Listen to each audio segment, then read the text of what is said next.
اعوذ باللہ من الشیطان الرجیم بسم اللہ الرحمن الرحیم وَإِذِ ابْتَلَىٰ إِبْرَاهِيمَ رَبُّهُ بِكَلِمَاتٍ فَأَتَمَّهُنَّ صدق اللہ العظیم۔ وقال النبی صلی اللہ علیہ وسلم ما من ایام احب الی اللہ تعالی ان یتعبد له فیها من عشر ذی الحجہ یعدل صیام کل یوم منها بصیام سنة وقیام لیلة منها بقیام لیلة القدر، رواہ الترمذی او کما قال علیہ الصلاۃ والسلام۔ محترم عزت دار پردے میں بیٹھی ہوئی مائیں اور بہنیں، بڑی خوشی کی بات ہے کہ اس گاؤں کی خواتین مائیں اور بہنیں ہر مہینہ پابندی کے ساتھ اجتماع میں شریک ہو رہی ہیں۔ جب بھی مسجد کی طرف سے امام صاحب کی طرف سے بات آ جاتی ہے کہ مہینے کے فلاں دن میں فلاں گھر میں جمع ہونا ہے تو سب خواتین جمع ہو رہی ہیں، یہ سن کر بڑی خوشی ہوئی۔ اللہ تعالیٰ استقامت کے ساتھ ایسے ہی جڑتے رہنے کی توفیق عطا فرمائے۔ یہ جڑنا ہر مسلمان کے لیے ضروری ہے، مردوں کے لیے بھی ضروری ہے اور عورتوں کے لیے بھی ضروری ہے۔ دین سیکھنا مردوں کے لیے بھی ضروری ہے اور دین سیکھنا عورتوں کے لیے بھی ضروری ہے۔ جیسے شریعت کے احکام مردوں کے لیے ہیں،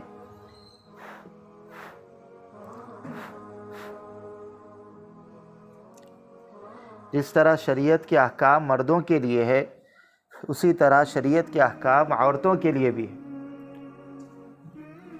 غیر آواز آ رہی ہے؟ تو دین سیکھنے کی ضرورت کی وجہ سے خواتین کو بھی یہاں پر جمع کیا جا رہا ہے۔ یہ جذبہ آج کے زمانے کی خواتین ہی میں نہیں بلکہ اللہ کے نبی کے زمانے کی جو خواتین اور صحابیات ہوا کرتی تھی ان میں بھی یہ جذبہ پایا جاتا تھا دین سیکھنے کا، شریعت کے احکام اور مسائل سیکھنے کا۔ اسی وجہ سے جو مرد حضرات تھے وہ اللہ کے نبی صلی اللہ علیہ وسلم کی خدمت میں مسجد میں آتے اور آپ سے مسئلے مسائل اور دین کی باتیں سیکھ کر کے جاتے۔ جو مرد حضرات تھے وہ آپ علیہ الصلاۃ والسلام کے تمام بیانات میں شریک ہو سکتے تھے۔ آپ علیہ السلام مسجد میں بھی ان کو بیان کرتے، آپ علیہ السلام بازار میں بھی ان کو بیان کر رہی، مسائل ان کو سمجھا رہے ہیں۔ آپ نکاح کے تعلق سے بیان کر رہی تو وہاں پر بھی مردوں میں بیان ہو رہا ہے، لیکن عورتوں کے اندر بیان کرنے کی کوئی ترتیب نہیں تھی۔ لیکن اس زمانے کی عورتیں وہ تھیں کہ جو نیکی کا جذبہ اپنے اندر رکھتی تھی، وہ خواتین تھی کہ جو دین کے مسائل سیکھنے کے لیے ہمیشہ تیار رہتی تھی، شریعت کے احکام سیکھنے کے لیے اپنے شوق کا اظہار کرتی تھیں۔ تو ان لوگوں نے خود اللہ کے نبی صلی اللہ علیہ وسلم سے آ کر کہا تھا کہ یا رسول اللہ، آپ مردوں میں بیان کرتے ہیں، مردوں کو آپ جو ہے قرآن حدیث کی تعلیم دیتے ہیں، مردوں میں آپ کے بیانات ہوتے ہیں، لیکن ہم عورتوں کے اندر بیان نہیں ہوتا، عورتیں آپ کے بیان سے محروم ہو رہی ہیں، لہٰذا آپ ایک دن ایسا طے کیجئے کہ اس میں عورتوں میں آپ بیان کریں۔ اللہ کے نبی صلی اللہ علیہ وسلم نے ان عورتوں کی بات کو قبول کیا اور کہا کہ ٹھیک ہے، میں ہفتے میں ایک دن تمہارے درمیان میں بھی بیان کروں۔ اس طرح سے اللہ کے نبی صلی اللہ علیہ وسلم ہفتے میں ایک دن عورتوں میں بھی بیان کیا کرتے تھے اور اس دن عورتیں جڑا کرتی تھیں۔ تو جیسے ہفتے میں ایک دن حضرات صحابیات جمع ہوتی تھیں، جمع ہو کر کے اللہ کے نبی کا بیان سنتی تھی، ویسے ہی الحمدللہ ہمارے اس گاؤں کے اندر بھی مہینے میں ایک مرتبہ جمع ہونے کی ترتیب بنائی گئی ہے اور اس میں ماشاءاللہ آپ سب خواتین جمع ہو رہی ہیں۔ اللہ تعالیٰ کی ذات سے پوری امید ہے کہ اس کے جمع ہونے کا بہت بڑا اجر اللہ تعالیٰ عطا کریں۔ سب کے جمع ہونے کو اللہ تعالیٰ بے انتہا قبول فرمائے۔ یہاں جمع ہونے کی وجہ سے اللہ تعالیٰ ہم سب کے گھروں میں، زندگیوں میں، جان و مال میں خوب برکتیں عطا فرمائے۔ دیکھیے، یہ جو مہینہ چل رہا ہے ذی الحجہ کا مہینہ ہے۔ ذی الحجہ کے مہینے میں بہت ہی اہم عمل جو ادا کیا جاتا ہے وہ قربانی والا عمل ہے۔ قربانی کے معنی آتے ہیں ایسا کام کرنا جس سے ہم اللہ کے قریب ہو جائے، ایسا عمل جس کی وجہ سے انسان اللہ کے قریب ہوتا ہے، اس کو قربانی کہتے ہیں۔ اب یہ جانور جو ذبح کرتے ہیں تو چونکہ جانور کو ذبح کرنے اور جانور کا خون بہانے کا مقصد یہ ہوتا ہے کہ اللہ تعالیٰ ہم سے خوش ہو جائے، میرا اللہ میرے سے راضی ہو جائے، میرا رب مجھ سے خوش ہو جائے، اس مقصد سے جانور کی قربانی کی جاتی ہے، اور اس غرض سے قربانی کی جاتی ہے کہ ہمیں اللہ تعالیٰ کا قرب نصیب ہو جائے، ہم اللہ کے قریب بندے بن جائے، اللہ کے قریبی بندیاں بن جائے۔ اس مقصد سے قربانی کی جاتی، اس لیے اس کو قربانی کہتے ہیں۔ قربانی یہ کیا چیز ہے، اس کو سمجھنے کی ضرورت ہے۔ قربانی کے بارے میں حضرات صحابہ نے اللہ کے نبی صلی اللہ علیہ وسلم سے پوچھا تھا آ کر کے، ما هذه الاضاحی یا رسول اللہ، اے اللہ کے رسول یہ قربانی کیا چیز ہے، یہ قربانی آخر ہے کیا چیز؟ تو آپ علیہ الصلوۃ والسلام نے فرمایا، سنت ابیکم ابراہیم، یہ تمہارے والد حضرت ابراہیم علیہ السلام کی سنت۔ حضرت ابراہیم علیہ السلام کے دو بیٹے تھے، ایک کا نام اسماعیل اور دوسرے کا نام اسحاق۔ حضرت اسحاق علیہ السلام کی جو اولاد ہے، ان اولاد میں حضرت یعقوب حضرت اسحاق کے بیٹے، حضرت یعقوب کی جو اولاد ہے وہ بنی اسرائیل کہلاتی ہے، اس میں ہزاروں انبیاء آئے، ان کی اولاد میں ہزاروں انبیاء آئے۔ لیکن حضرت اسماعیل علیہ السلام کی اولاد میں انبیاء علیہ السلام نہیں آئے۔ آخری پیغمبر ہمارے نبی احمد مجتبیٰ، کملی والے مصطفیٰ محمد عربی صلی اللہ علیہ وسلم اس حضرت اسماعیل علیہ السلام کے اس سلسلے میں اور ان کے خاندان میں پیدا ہوئے۔ تو اس اعتبار سے حضرت اسماعیل علیہ السلام کے ابا چونکہ حضرت ابراہیم علیہ السلام ہے، اس لیے حضرت ابراہیم علیہ السلام ہمارے یوں سمجھیے کہ ایک طرح کے دادا ہیں۔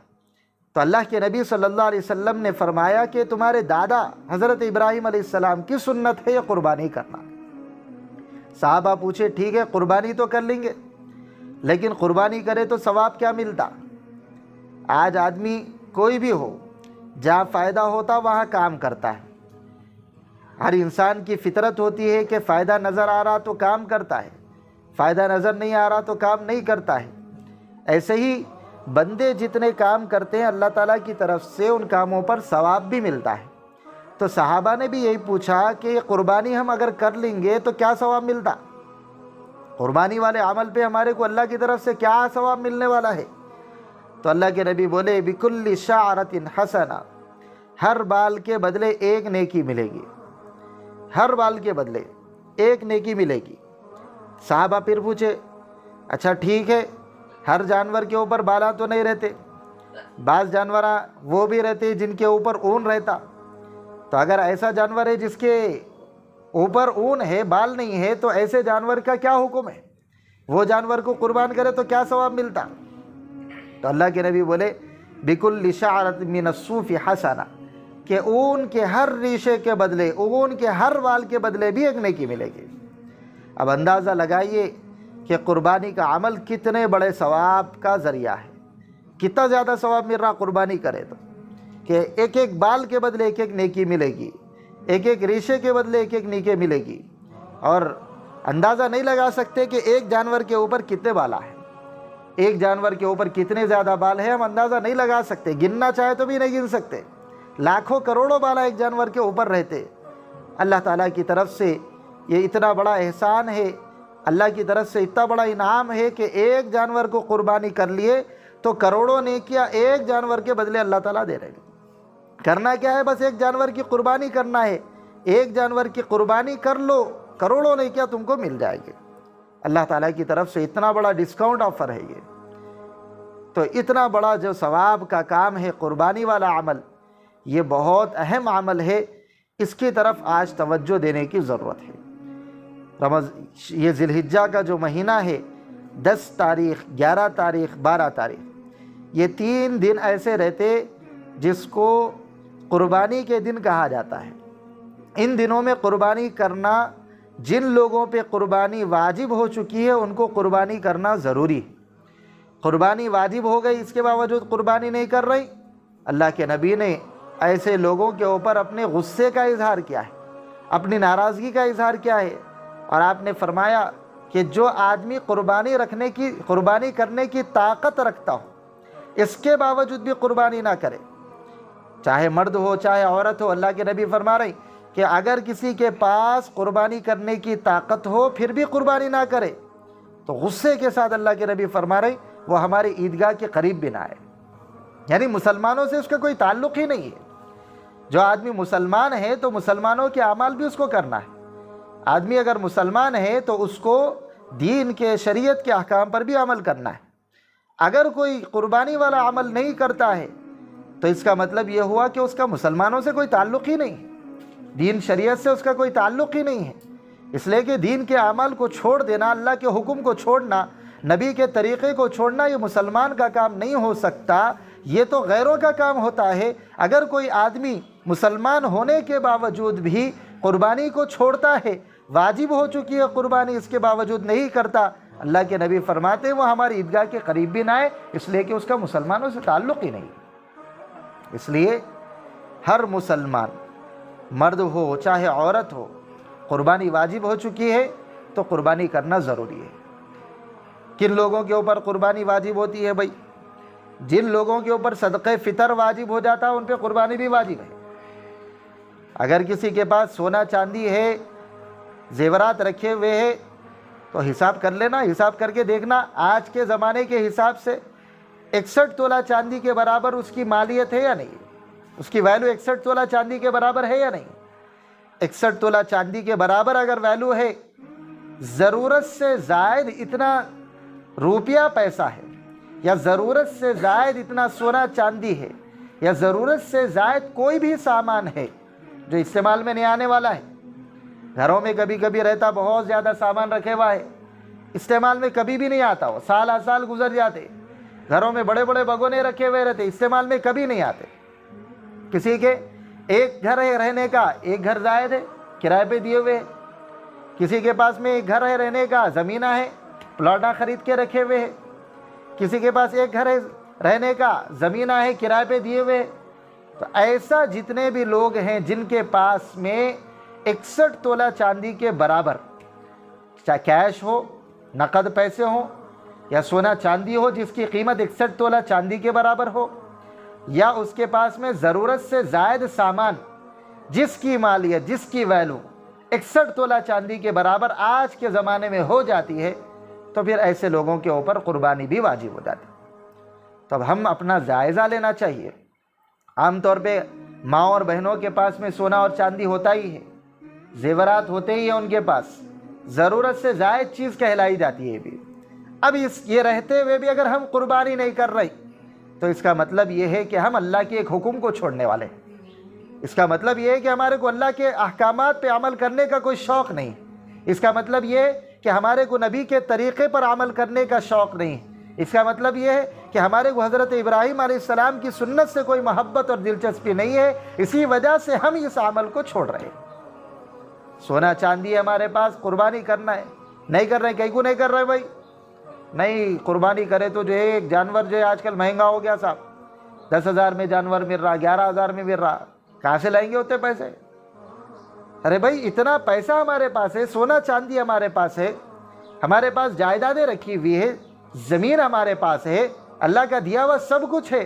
اللہ تعالیٰ نے جب سب کچھ دیا ہے اور اللہ تعالیٰ سب کچھ دینے کے باوجود تھوڑا ہمارے سے مانگ رہے، تو پھر ایسی صورت میں اللہ کے دیے ہوئے کو اللہ ہی کو واپس کرنا کوئی مشکل نہیں ہونا چاہیے. اللہ نے دیا ہے، جب اللہ تعالیٰ نے ہمیں اتنا دیا ہے، اگر تھوڑا ہم اللہ کے راستے میں خرچ کر دیں گے، اللہ تعالیٰ اور بڑھا کے دیں گے. اللہ کا اصول ہے، ضابطہ ہے کہ جو بندہ اللہ کے راستے میں خرچ کرتا ہے اللہ تعالیٰ اور اس کو بڑھا کے دیتے ہیں۔ اللہ تعالیٰ کے پاس میں ضابطہ ہے، جو اللہ کے راستے میں خرچ کرے گا اللہ تعالیٰ اس کو بڑھا کر کے دیں گے۔ کتنا بڑھا کے دیں گے؟ اللہ فرماتے ہیں اگر 1 روپیہ اللہ کے راستے میں خرچ کریں گے کم سے کم 10 روپے کے برابر ثواب ملے گا، کم از کم 10 روپے کے برابر، زیادہ سے زیادہ 700 روپے کے برابر ثواب ملے گا۔ اللہ کے راستے میں خرچ کرنے کا اتنا ثواب ہے۔ 700 روپے یہ زیادہ سے زیادہ نہیں، اس سے زیادہ بھی اللہ تعالیٰ چاہے، اللہ کے خزانے میں کوئی کمی نہیں ہے، اللہ تعالیٰ بڑا چڑھا کر کے دیں گے۔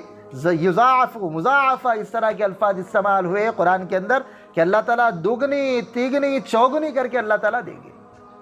بس شکر کرنے کی ضرورت ہے کہ اللہ نے جو دیا اس پر اللہ کا شکر ادا کریں، اور شکر ادا کریں گے تو اللہ تعالیٰ شکر کرنے والوں کے لیے فرماتے ہیں لئن شکرتم لازیدنکم، اگر تم شکر گزاری کرو گے تو ہم بڑھا کر کے دیں گے اور بڑھا کے دیں گے۔ اس لیے شکر کرنا یہی ہے کہ اللہ نے مال دیا ہے، اللہ نے دولت سے نوازا ہے، اللہ نے طاقت دی ہے قربانی کرنے کی، تو قربانی کرنا یہی حقیقت میں اللہ کا شکر ادا کرنا ہے۔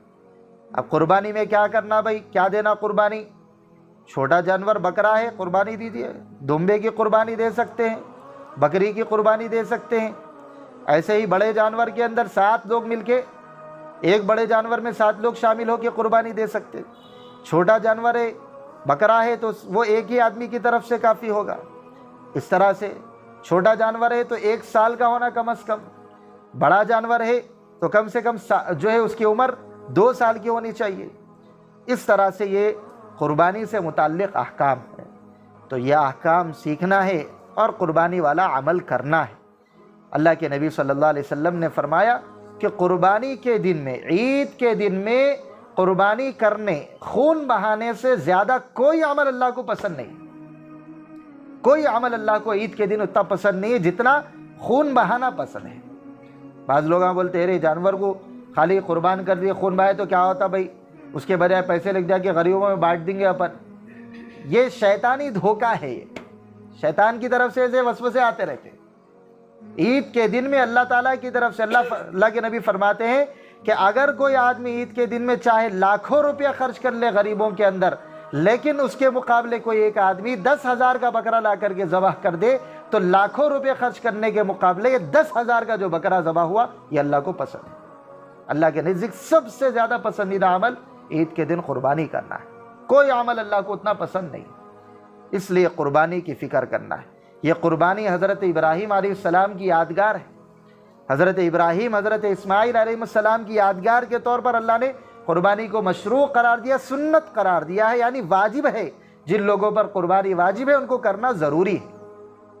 حضرت ابراہیم علیہ السلام کیسی کیسی قربانیاں انہوں نے دی ہے، ان کی زندگی کو اگر ہم دیکھیں تو زندگی میں ہمارے لیے بہت سارے اسباق رکھے گئے، کیسی قربانیاں انہوں نے دی ہیں دین کی خاطر، اللہ کے حکم کے خاطر، اور اللہ رب العزت کی ہدایتوں کو لوگوں میں پہنچانے کے لیے، اور اللہ تعالیٰ کے احکامات کے مطابق، اللہ کے احکام کے مطابق لوگوں میں جا کر کے اللہ کی توحید کو بیان کرنے کے لیے بڑے بڑے مصیبتیں، بڑی بڑے پریشانیاں حضرت ابراہیم علیہ السلام پر آئی، لیکن انہوں نے برداشت کرے۔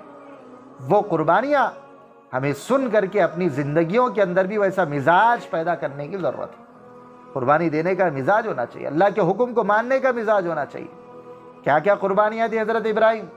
سب سے پہلی قربانی گھر والوں کی طرف سے دینی پڑی، گھر والوں کی طرف سے دشمنیاں برداشت کرنا پڑا ان کو۔ حضرت ابراہیم علیہ السلام اپنے والد صاحب کو دیکھ کے بولے، ان کے والد جو ہے بت بناتے تھے، مورتیاں بناتے تھے، مورتیوں کی پوجا کرتے تھے۔ اذ قال لأبیہ یا ابتی، حضرت ابراہیم علیہ السلام اپنے والد کو بولے کہ ابا جان کیا تو بھی ہے، آپ یہ کیسے مورتیوں کو پوجا کریں، یہ کس کی پوجا کر رہے ہیں آپ؟ لم تعبد ما لا يسمع ولا يبصر ولا يغني عنك شيئا، ایسی چیزوں کی پوجا کر رہے ہیں آپ جو نہ تو آنکھ سے دیکھ سکتی ہیں، نہ کانوں سے سن سکتے ہیں، نہ آپ کو کوئی نفع اور نقصان پہنچا سکتے، ایسی مورتیوں کی پوجا کر رہے ہیں۔ پھر بولے ابا جان شیطان کی پوجا مت کرو، یہ تو سب شیطانی چیزیں ہیں، یہ میں تو آپ کو دیکھ رہا ہوں کہ آپ جو ہے شیطانی کاموں کے اندر لگے ہوئے۔ ان کے والد صاحب بولے کہ ابراہیم یہ سب باتیں جو ہے اپنے بازو رکھو،